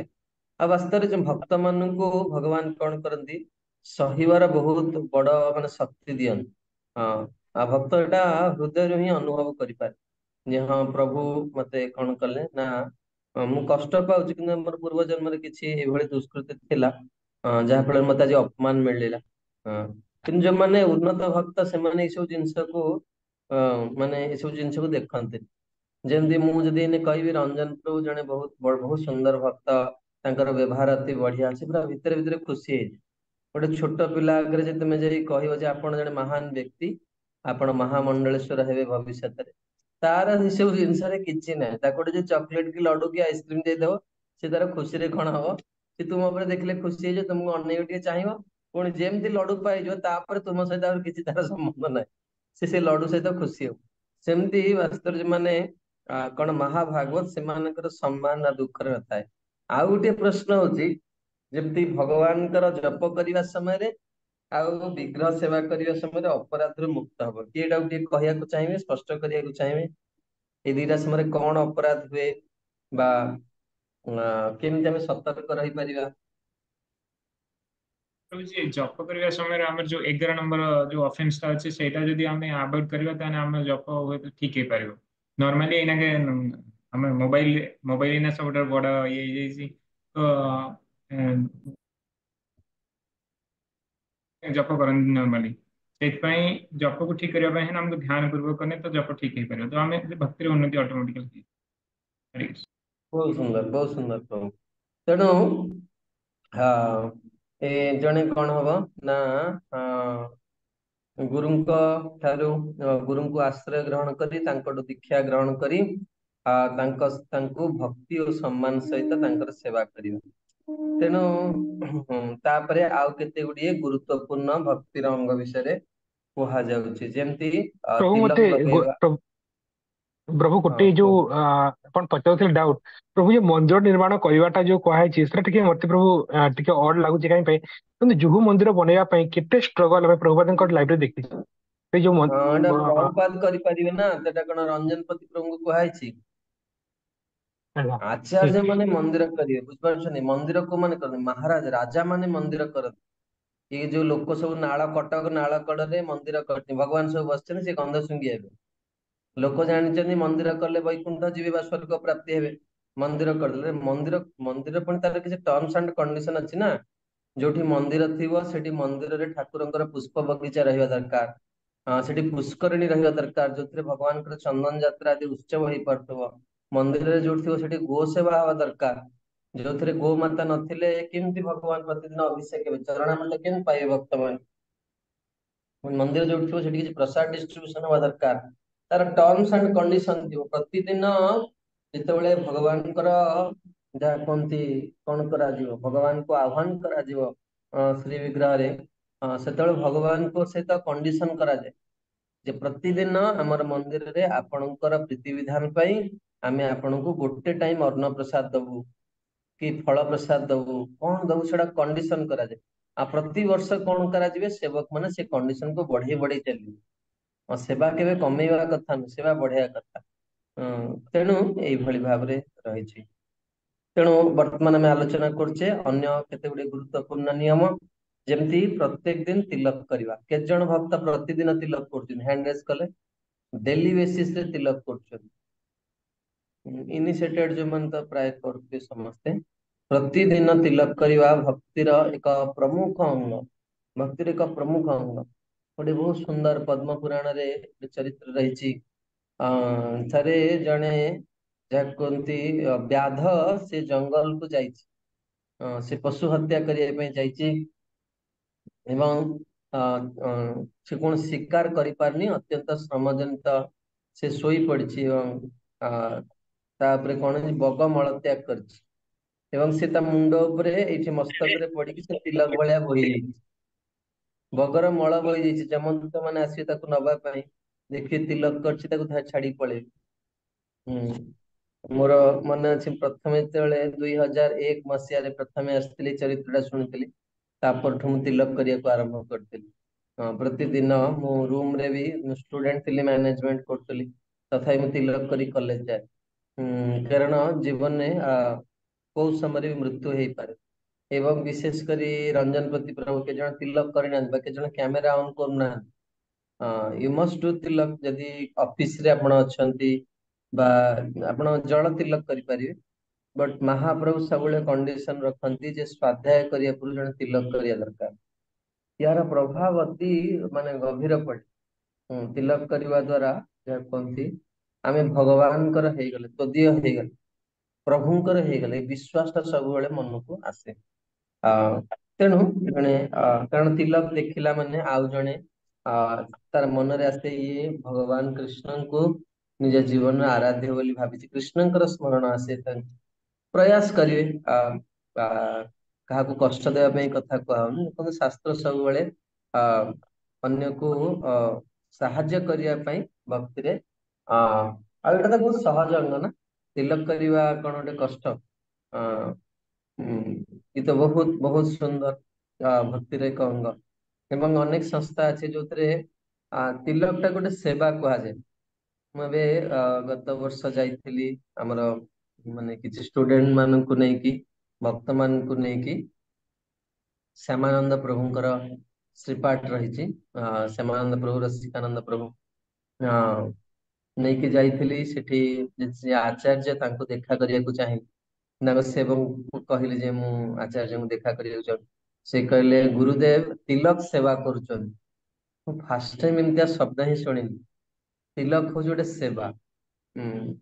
ତିଲକ ବହୁତ ସୁନ୍ଦର ଭାବରେ ସେ ତିଲକ କରିକି, ଏବଂ ସେତେବେଳେ ଆସିଲେ ସେ ପରିବେଶ କଣ ହେଲା ନା ସତ୍ୱଗୁଣରେ ମାନେ ସଞ୍ଚାର ହେଇଗଲା ସମସ୍ତଙ୍କ ହୃଦୟରେ। ତିଲକ ସେବା ପ୍ରୟାସ କରିବା ଦରକାର ଏସବୁ ଜିନିଷ କରିବା ପାଇଁ। ବିଗ୍ରହଙ୍କୁ ଆଧ୍ୟାତ୍ମିକ ଗୁରୁଙ୍କୁ ଅର୍ପଣ କରାଯାଇଥିବା ପୁଷ୍ପମାଲ୍ୟ ଗ୍ରହଣ କରି ପିନ୍ଧିବା ଉଚିତ। କୋଉମାନଙ୍କୁ ପ୍ରସାଦୀ ମାଳା ପିନ୍ଧିବାକୁ ଭଲ ଲାଗେ, ହ୍ୟାଣ୍ଡ ରେସ୍ କଲେ। ଭଗବାନଙ୍କର ବା ଗୁରୁଦେବଙ୍କର ପ୍ରସାଦୀ ମାଳା ପିନ୍ଧିବାକୁ ଭଲ ଲାଗେ, ସେମାନେ ନିଶ୍ଚିତ ଭକ୍ତି ପ୍ରାପ୍ତ ହେଇଯିବ। ଆମର ଇସ୍କନରେ ପରମ ପୂଜ୍ୟ ଶ୍ରୀ ଜୟପ୍ରକାଶ ସ୍ୱାମୀ ଗୁରୁ ମହାରାଜ ସେ ସବୁବେଳେ ଆପଣ ଦେଖିବେ ପ୍ରାୟ ସମୟ ତାଙ୍କ ମାନେ ଗଳାରେ ଏକ ପୁଷ୍ପମାଳା ଥାଏ। ଏପରିକି କରୋନା ସମୟରେ ଯୋଉ ସମୟରେ ବହୁତ ଭୟଙ୍କର, ଭଗବାନଙ୍କୁ ଫୁଲମାଳ ବନ୍ଦ ହେଇଯାଇଥିଲା, ମହାରାଜଙ୍କ ବେକରେ ସବୁବେଳେ ଗୋଟେ ଫୁଲମାଳ ଥାଏ। କାରଣ ଶାସ୍ତ୍ରରେ ବର୍ଣ୍ଣନା କରାଯାଇଛି ଏକାଦଶ ସ୍କନ୍ଧରେ ଭଗବାନ ଉଦ୍ଧବଙ୍କୁ କହିଛନ୍ତି, ଏବଂ ଉଦ୍ଧବ ମଧ୍ୟ ଭଗବାନ କହୁଛନ୍ତି, ଦୁଇଟି ଶ୍ଲୋକ ରହିଛି ଯେ ଭଗବାନଙ୍କର ପ୍ରସାଦୀ ମାଳା ଯୋଉମାନେ ପକାନ୍ତି ସେମାନେ ଭୟଙ୍କରରୁ ଭୟଙ୍କର ଦୋଷରୁ ସେମାନେ କଣ ହନ୍ତି ନା ମୁକ୍ତ ହେଇଯାଆନ୍ତି। ତେଣୁ ତାପରେ ହଉଛି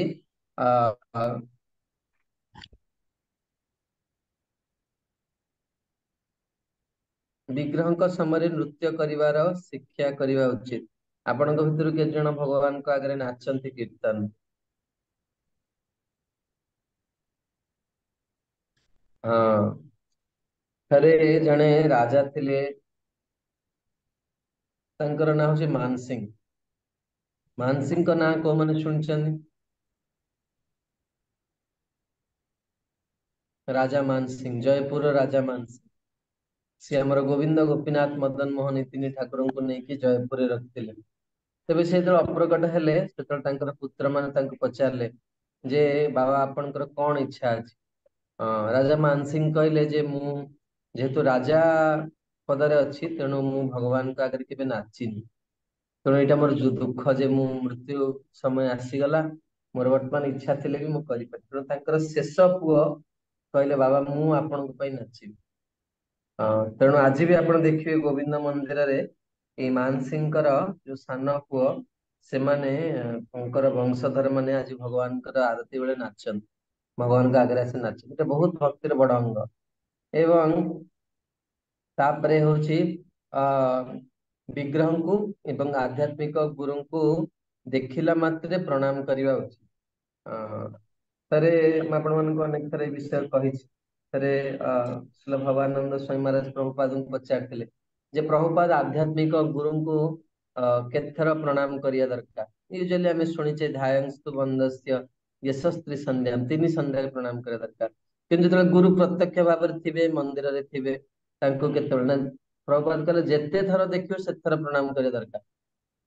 ବିଶେଷ କରି ଯୋଉମାନେ ପତଳା, ଯୋଗେଶ ଗୋପୀନାଥ ପ୍ରଭୁ, ଏମାନେ ତ ଯେତେବେଳେ ଦେଖିଲେ ପ୍ରଣାମ କରିପାରିବେ ଗୁରୁଙ୍କୁ। ଯୋଉମାନଙ୍କର ଶରୀର ମୋଟା ବା ବୟସ ହେଇଗଲାଣି, ସେମାନେ ତ ସବୁବେଳେ, ମୁଁ ବେଳେବେଳେ ନୂଆ ନୂଆ ଭାବେ ଭକ୍ତ ମାନେ କାହିଁ ପ୍ରଣାମ କରୁନାହାନ୍ତି। ଏବେ ମୁଁ ବୁଝିପାରୁଛି କାହିଁକି ପ୍ରଣାମ କରୁନାହାନ୍ତି, ମତେ ଯେତେବେଳେ କଷ୍ଟ ହଉଛି। ଯେ ବାସ୍ତବରେ ବୟସ ହେଲା ପରେ ଆଉ ଏମିତି ବି ଜୀବନରେ ଏକ ସମୟ ଆସିବ ଯୋଉ ସମୟରେ ଆମେ ଭଗବାନଙ୍କୁ ଆଉ ପ୍ରଣାମ ବି କରିପାରିବାନି। ସେଥିଲାଗି ଯେତେବେଳେ ସୁଯୋଗ ଅଛି, ଆଟଲିଷ୍ଟ ଯଦି ଜଣେ କିଛି କରିପାରୁନି, ଜଣେ କହିବ ପ୍ରଭୁ ମୋର ଜପ ହଉନି, ବା ମୁଁ ସ୍ୱାଧ୍ୟାୟ କରିପାରୁନି, କି ମୋ ମନରେ ବହୁତ କ୍ରୋଧ ଆସୁଛି, କି ମୋ ମନରେ ବହୁତ ଇର୍ଷା ଆସୁଛି, ସେମାନେ ଗୋଟିଏ କାମ କରିପାରିବେ, ସେମାନେ ଭାଗବତରେ ବର୍ଣ୍ଣନା କରାଯାଇଛି, ସେମାନେ ଭଗବାନଙ୍କୁ ବାରମ୍ବାର ପ୍ରଣାମ କରିବା ଦରକାର। ସେଥିପାଇଁ ଆମର ଗୌଡୀୟ ସମ୍ପ୍ରଦାୟରେ ଗୋଟିଏ ଗ୍ରନ୍ଥ ମଧ୍ୟ ଲେଖା ହେଇଛି, ଯାହାର ନାଁ ହଉଛି କୃଷ୍ଣ ଲୀଳାସ୍ତବ। ଶିଳ ସନାତନ ଗୋସ୍ୱାମୀ ଗ୍ରନ୍ଥକୁ ରଚନା କରିଛନ୍ତି। 108ଟି ସ୍ତୁତି ଅଛି ଭଗବାନ କୃଷ୍ଣଙ୍କୁ। ତେଣୁ ଆମେ ଆଟଲିଷ୍ଟ ଆମର ସମ୍ପ୍ରଦାୟରେ ଆମେ ଭଗବାନଙ୍କୁ ପ୍ରଣାମ କରିବା ଦରକାର। କେହି କେହି ଭକ୍ତମାନେ କୃଷ୍ଣଙ୍କୁ 4ଟି ପ୍ରଣାମ, ରାଧାରାଣୀଙ୍କୁ 4ଟା ପ୍ରଣାମ, ମହାପ୍ରଭୁଙ୍କୁ 4ଟା ପ୍ରଣାମ ଏବଂ ନିଜର ଆଧ୍ୟାତ୍ମିକ ଗୁରୁଙ୍କୁ ଗୋଟେ ପ୍ରଣାମ। ତ 13ଟା ପ୍ରଣାମ ପ୍ରତିଦିନ କରନ୍ତି। ଆପଣଙ୍କ ଭିତରୁ କେତେ ଜଣ ପ୍ରତିଦିନ ଭଗବାନଙ୍କୁ ପ୍ରଣାମ କରୁଛନ୍ତି?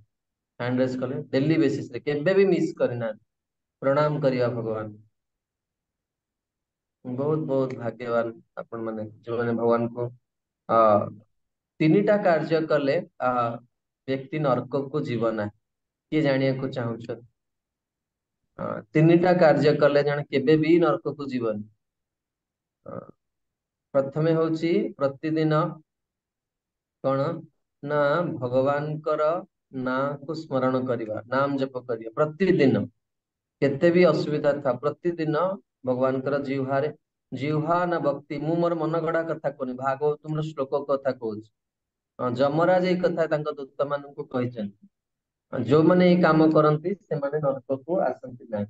ଯୋଉମାନେ ଜିହ୍ବାରେ ହରିନାମ କରନ୍ତି, ଯୋଉମାନେ ପ୍ରତିଦିନ ଭଗବାନଙ୍କର ଚରଣ କମଳକୁ ଚିନ୍ତା କରନ୍ତି, ଆଉ ଯୋଉମାନେ ପ୍ରସାଦ ସେବନ କରନ୍ତି, ସେମାନେ କେବେ ନରକକୁ ଆସିବେ। ଯଦି ଆପଣ ଏଇ କାମର ଡେଲି ବେସିସ ରେ ହଉଛି, ଆପଣ କହିବେ ଭଗବାନଙ୍କ ଚରଣ କମଳକୁ କେମିତି ଚିନ୍ତନ କରିବେ? ରାଧାରମଣଙ୍କ ଚରଣ କମଳକୁ ମନେ ରଖିଦିଅନ୍ତୁ। ତ 99% ବି ନୁହେଁ, ଶତକଡା କୃଷ୍ଣ ଯେମିତି ଦେଖିବାକୁ ଶ୍ରୀ ରାଧାରମଣ ସେମିତି ଦେଖିବାକୁ। ବା ଆପଣ ରାଧା ମାଧବଙ୍କ ଚରଣ କମଳକୁ ସ୍ମରଣ କରିପାରିବେ, ଶ୍ରୀରାମ ମାୟାପୁର କି ବୃନ୍ଦାବନ କୃଷ୍ଣ ବଳରାମଙ୍କୁ ସ୍ମରଣ କରିପାରିବେ। ୟୁଜୁଆଲି ବୃନ୍ଦାବନ କୃଷ୍ଣ ବଳରାମଙ୍କୁ ସ୍ମରଣ କରିବା ବହୁତ ଭାଗ୍ୟବାନ ବ୍ୟକ୍ତିଙ୍କର କର୍ତ୍ତବ୍ୟ, କାରଣ ଶିଳ ପ୍ରଭୁପାଦ ସେ ବିଗ୍ରହଙ୍କୁ ଆରତି କରିଥିଲେ।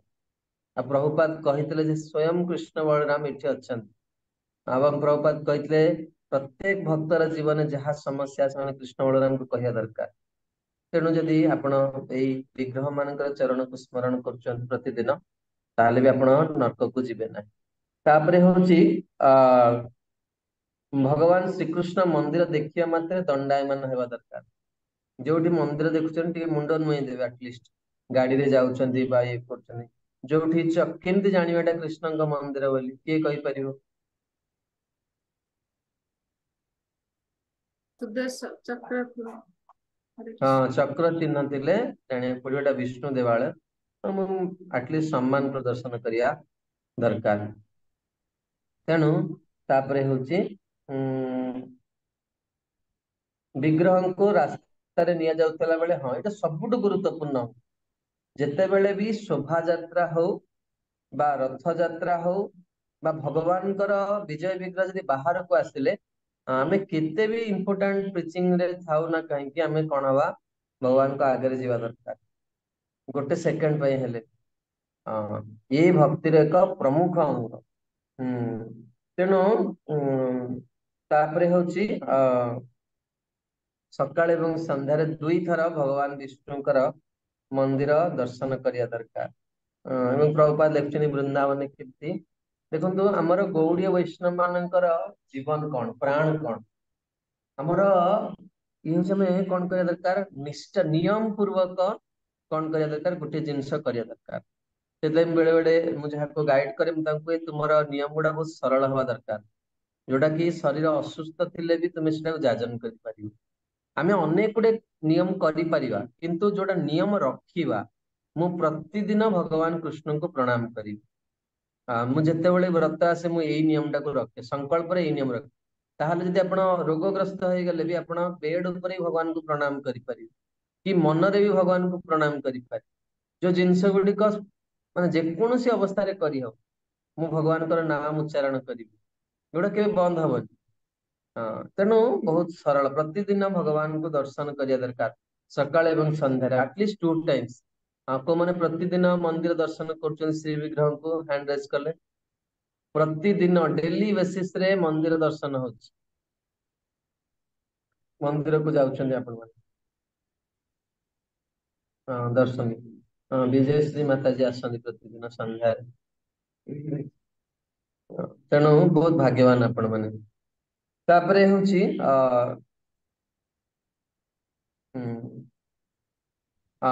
मंदिर को माने परिक्रमा करछन्ते डेली बेसिस रे।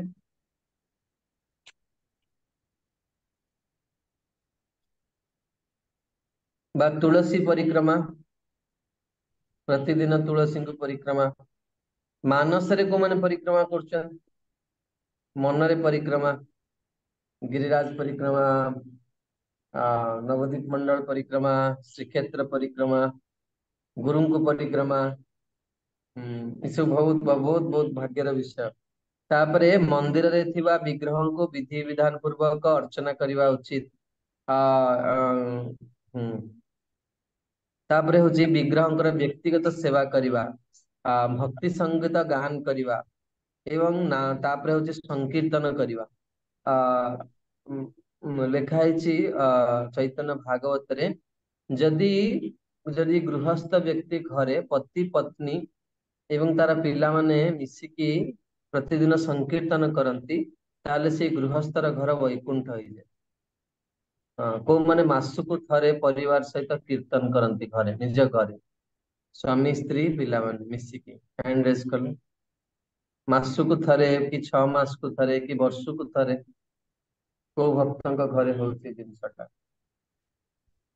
जदि एटा होची ताले आपनकर घर वैकुंठ भगवान सेठी आसी कौन करिवे निश्चित तांकर किसी अनुभूति से आपण मन प्रदान करिवे एवं जदि जने ये कार्य करे से गृहस्थ है कि भी ए जीवन रे कौन हबो भगवान को पाइबार एक माने ता पाखरे एक माने सुजोग रही तापरे होछि नाम जप करिवा प्रार्थना करिवा प्रधान प्रधान प्रार्थनार आवृत्ति करिवा महाप्रसाद ग्रहण करिवा चरणामृत पान करिवा एवं अन्य मानक चरणामृत दबा विग्रह को अर्पित पुष्प सुगंध द्रव्यर आग्रहण करिवा जेमि नृसिंह सेंट आदि आग्रहण करिवा विग्रह पाद पद्म स्पर्श करिवा विग्रह को भक्ति पूर्वक दर्शन करिवा विभिन्न समय विग्रह आरती करिवा श्रीमद् भागवतम भगवत गीता एवं से धरणर ग्रंथ भगवान तांको लीला विषय श्रवण करिवा विग्रह करुणा लाभ पई प्रार्थना करिवा विग्रह को स्मरण करिवा विग्रह को ध्यान करिवा को माने विग्रह को ध्यान करन हैंड रेज कले। अच्छा अच्छा कालिंदी माता जी आपण केउ ठाकुर जी को ध्यान करन कालिंदी देवी दास हरे कृष्ण प्रभु जगन्नाथ बलभद्र सुभद्रा विग्रह अछंती बहुत सुंदर बहुत सुंदर संध्या बेले निरुपमा सबे बहुत सकाळे सुंदर मंगल आरती गौर आरती हुए। बहुत सुंदर मान निरुपमा माता जी आपण का ध्यान करन हरे कृष्ण प्रभु जी चौपाटी वृंदावन जो राति 4टा बेले देखाए हरे कृष्ण चैनल ले सेटा देखिकी सेटा मन पकाए बहुत अच्छा बहुत सुंदर भक्त हरि प्रभु आपण का ध्यान करन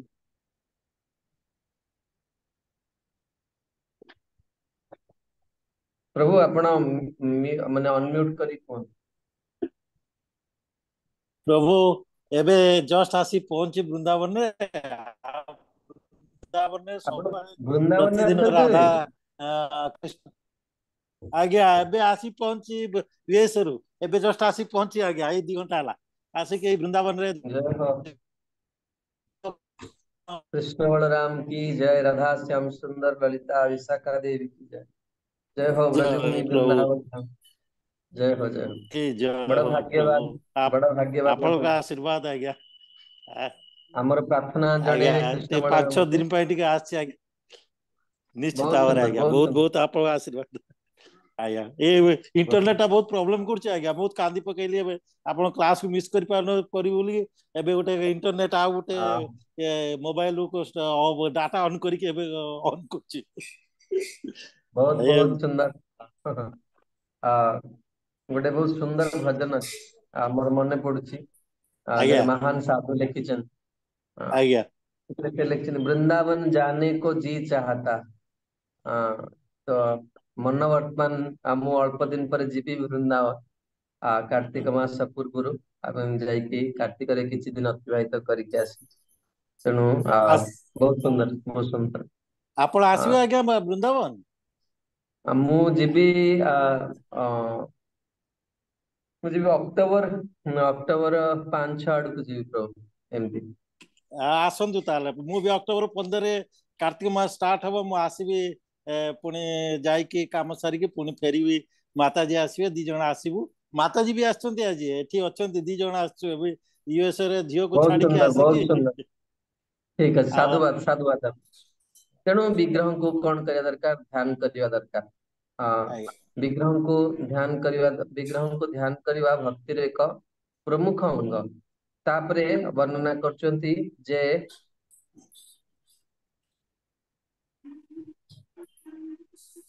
स्वेच्छाकृत भाव में किसी सेवा करने दरकार भगवान को निजर सखा रूपे चिंता करवा उचित तो माने कृष्ण को निजर बंधु बोली भावंती हैंड रेस कले कृष्ण को बंधु बोली भावंती जो माने कृष्ण को बंधु बोली भावंती से माने ही भगवत गीता को बुझी पारिबे बा सेमानक हृदय रे भगवान रही पारिबे तेणु तापरे कहउछन्ती भगवान को सर्वस्व अर्पण करिवा एक विशेष प्रिय वस्तु अर्पण खाद्य किंबा पोशाक रूप तेबे प्राय समस्त गृहस्थ आश्रम रे अछन्ती हम वर्तमान पचारिबा जे भगवान को कौन से माने दियंती प्रिय जिनिस तो प्रथमे कल्याण सखी माता जी आपण घरे सबुठु भल जिनिस कौन दियंती माने आपण तो बहुत जिनिस दउथिबे किंतु सबुठु आपणक हिसाब रे सबुठु भल जिनिस कौन दियंती ना प्रभु जी मते ठाकुरंकर सबुठु माने क्षीर जातीय जिनिस प्रसाद मते बहुत भल अच्छा लगे मैं ताको ପାଇଁ ସେଟା କରିକି दे अच्छा बहुत सुंदर उत्तर प्रथम प्रश्न र उत्तर बहुत सुंदर এই কথাটা সনাতন গোস্বামী বর্ণনা করছেন যে ভগবান কৃষ্ণ এই অবতারে প্রচুর দুগ্ধ পিছেন সেটলাগি আমার প্রত্যেক ইস্কন কেন্দ্রে দুগ্ଧ ভোগ লাগে মাতাজি ବହୁତ ସୁନ୍ଦର ନିରୁପମା ମାତାଜୀ ଆପଣ କଣ ଅର୍ପଣ କରନ୍ତି ସବୁଠୁ ପ୍ରଭୁଜୀ ଆପଣଙ୍କ ଆଜ୍ଞା ପ୍ରଭୁଜୀ ଚାଉଳ କ୍ଷୀରି ଆଉ କେକ୍ ଗୁଲାବ अच्छा ଜାମୁନ बहुत सुंदर प्रभुपादଙ୍କର ପ୍ରିୟ ଗୋଲାପ ଜାମୁନ अच्छा योगेश गोपीनाथ प्रभु ଆପଣଙ୍କର ଆପଣ ତ ପିज्ଜା ପିଜ୍ଜା ଥରେ କହିଥିଲେ ଆପଣ କଣ ଦିଅନ୍ତି ଭଗବାନ କୁ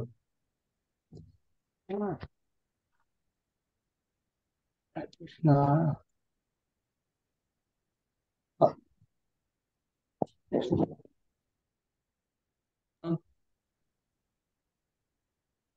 हरे कृष्ण हाँ प्रभु कौन प्रभुजी एठी तो मु मंदिर बनाए कारण घरे जहाँ मु सकाळु खाली भगवान को केला लगाए आ घरे जितले खेची जहाँ करे बनाए कि पिज्जा पिज्जा एठी बनाए ना खाली मंदिर ପାଇଁ मंदिर जितले हुए बनाए मोर मो प्रश्नटा आपण बुझी पारलेनी मोर प्रश्न आज्ञा होची आपणଙ୍କ हिसाबरे आपणଙ୍କର आज्ञा हिसाबरे सबुठु भल जिंस आपण भगवान कृष्ण को कौन दियंती को आइटम टा करके दियंती बा कौन एमती आनिकी दियंती किछि भी हेई पारे हाँ एमिति प्रभुजी सेमिति किसी नहीं भगवान ପାଇଁ ଯୋଉନ ପ୍ରୋଗ୍ରାମ ଥାଏ ବିଶେଷ ପୂଜା ଦିନ ଫଳ ଫଳ ନେଇକି ଯାଏ ମାନେ ସେମିତି କିଛି ନାହିଁ ଯୋଉଟା ମୁଁ ଦେଖେନି ସେମିତି हाँ କିଛି ने मोर कहया कथा होची जे केबे हेले भाबिबेनी जे मु एमती उत्तरटा देकी काहाको इंप्रेस करिवि मोर कहया कथा नहीं मु जेतेବେଳେ अभिषेक करे मु ही हेड पूजारी एठी हाँ तो आज्ञा मु केबे भी आग अभिषेक करे मते भगवान को पइड जल रे गाधिया को बहुत भल लागे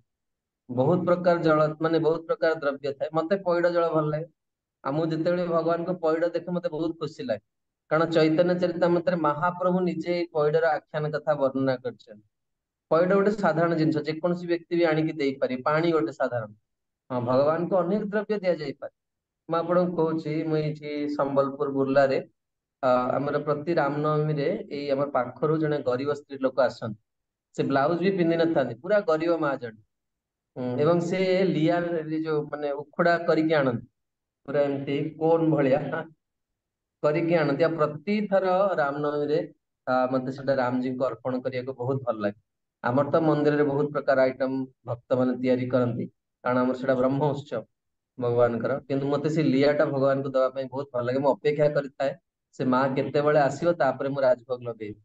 ଆମର କହିବା କଥା ହଉଛି ବହୁତ ସିମ୍ପଲ ଜିନିଷ, କିନ୍ତୁ ଆପଣଙ୍କ ହିସାବରେ କୋଉଟା ଭଲ ଜିନିଷ? ବର୍ତ୍ତମାନ ପଚାରିବା ଗାୟତ୍ରୀ ମାତାଜୀ, ଆପଣ କଣ ଦିଅନ୍ତି ଭଗବାନଙ୍କୁ? କଣ ଭଲ ଲାଗେ ଆପଣଙ୍କୁ ଅର୍ପଣ କରିବା ପାଇଁ? ସବଜି ମତେ ମିଠା ଭଲ ଲାଗେ, ଲଡୁ ବହୁତ ଆଉ ସୁନ୍ଦର ଉତ୍ତର। ଆଉ ଗୋଲାପ ଜାମୁ ନିଜେ ବନାଏ, ଆଉ ଆଚ୍ଛା, କାଡିଆ ଏସବୁ। ବହୁତ ସୁନ୍ଦର। ଭଗବାନଙ୍କର ଏଗୁଡା ସବୁ ବହୁତ ପ୍ରିୟ। ବର୍ତ୍ତମାନ ଆଉ ଜଣେ ଭଲ ରୋଷେଇଆ ଅଛନ୍ତି, ବହୁତ ବ୍ରହ୍ମଚାରୀ ମାନଙ୍କୁ ପ୍ରସାଦ କରିକି ବି ଦିଅନ୍ତି। ଯମୁନା ଦେବୀ ମାତାଜୀ, ଆପଣ କଣ ସବୁଠୁ ଭଲ ତିଆରି କରନ୍ତି?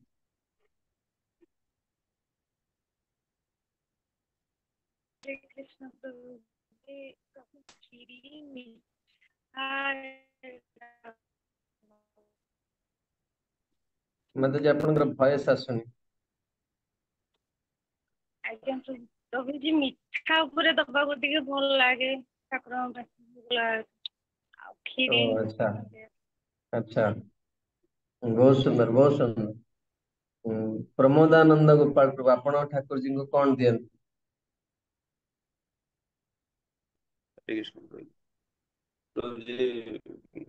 ମୁଁ ଭୁବନେଶ୍ୱର ବେରେ ରହୁଥିଲି। ମୋର ଭକ୍ତମାନଙ୍କ ପାଇଁ ପ୍ରସାଦ ରୋଷେଇ କରିବା ମୋର ସେବା ଥିଲା। ତ ସେଠୁ ମୋର ଅଭ୍ୟାସ ହେଇଯାଇଛି ଯେ ଠାକୁରଙ୍କୁ ଅନ୍ନ, ଡାଲମା, ଭଜା ମତେ ବହୁତ ସୁନ୍ଦର ଲାଗେ ସକାଳେ ମର୍ଣ୍ଣିଂ ରେ ଠାକୁରଙ୍କୁ ଅର୍ପଣ କରିବାକୁ। ଆଚ୍ଛା, ବହୁତ ଭଲ। ମୋର ଗୌରବ ସିଂ ଗୁରୁଦେବଙ୍କର ପ୍ରିୟ ଅନ୍ନ ଡାଲମା। ଆଚ୍ଛା, ବହୁତ ସୁନ୍ଦର। ବିଜୟଶ୍ରୀ ମାତାଜୀ, ଆପଣ କଣ ଦିଅନ୍ତି ଠାକୁରଙ୍କୁ କରିକି? କଣ ଭଲ ଲାଗେ ଦବା ପାଇଁ? हरे कृष्ण प्रभु जी नमस्कार प्रभु जी मु क्षीर जातीय जिनस तो दिए माने क्षीर लोहुणी है हमर गोपाल घर क्षीर लोहुणी घीर एगुड़ा सब करे ता सहित भी आउ माने मीठा खीरी सिमेई खीरी ता मते भल लागे सिमेई खीरी का दे सिमेई और बहुत सुजी खीरी। सुंदर, बहुत हरे सुंदर। रंजन पति प्रभु, ଆପଣ କଣ ଦିଅନ୍ତି ଭଗବାନ?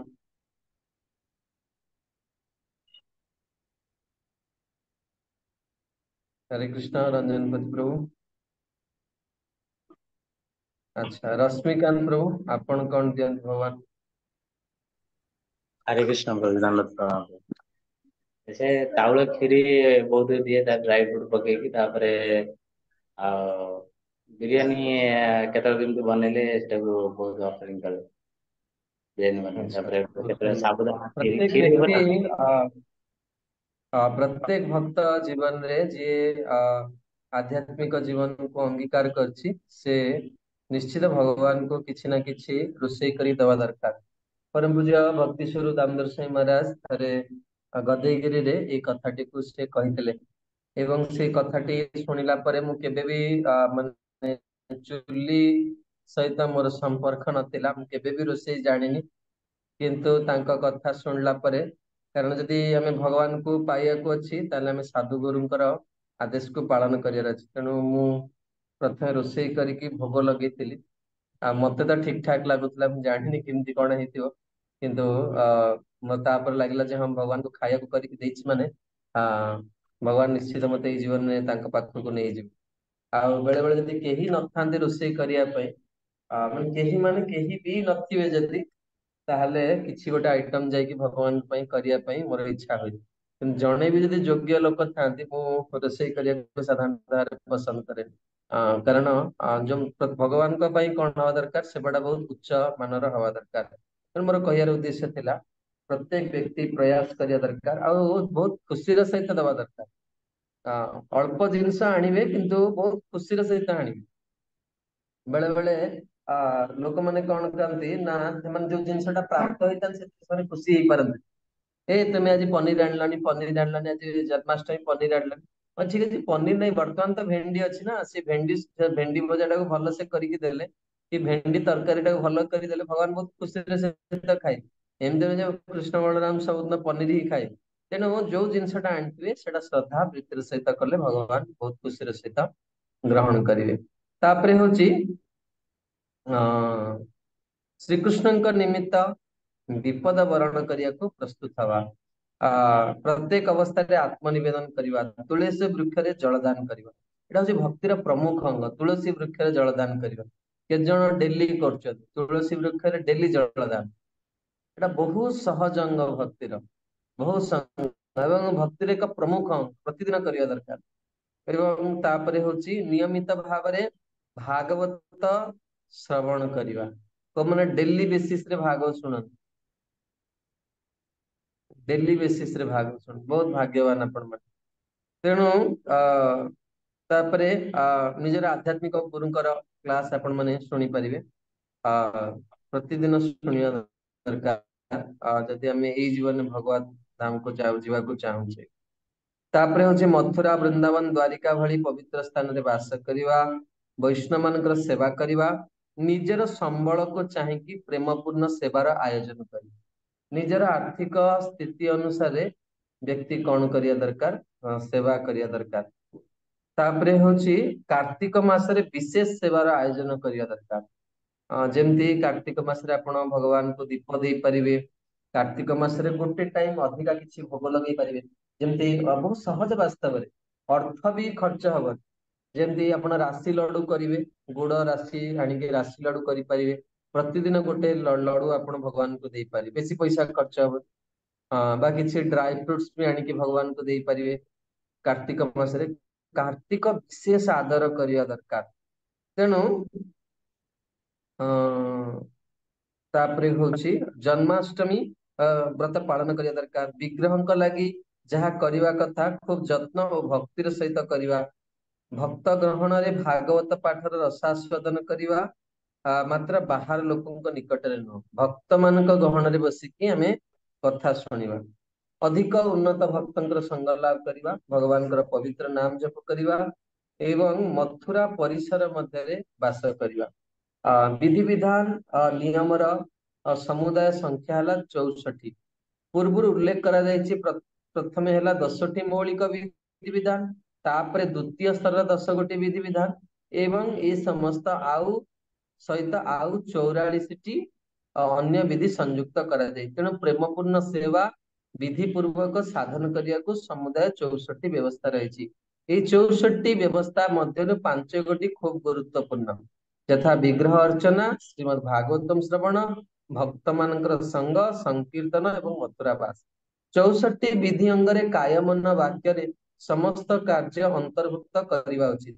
आरंभ रे जहाँ कुआ जाइछि प्रेमपूर्ण सेवार विधि विधान उद्देश्य भगवान कर सेवा रे हमर समस्त इंद्रिय मन को नियुक्त करिवा एवं सेमान को सठिक भाव रे नियोजित करा जाई परिबो ताहा एई जो 64 नियम हम सुनिले तासे वर्णना करा।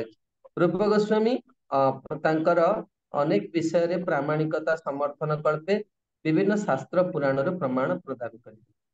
एठी षष्ठ अध्याय शेष होला आगामी काली हम सप्तम अध्याय आरंभ करिवा। एठी वाणी को विराम दउछि।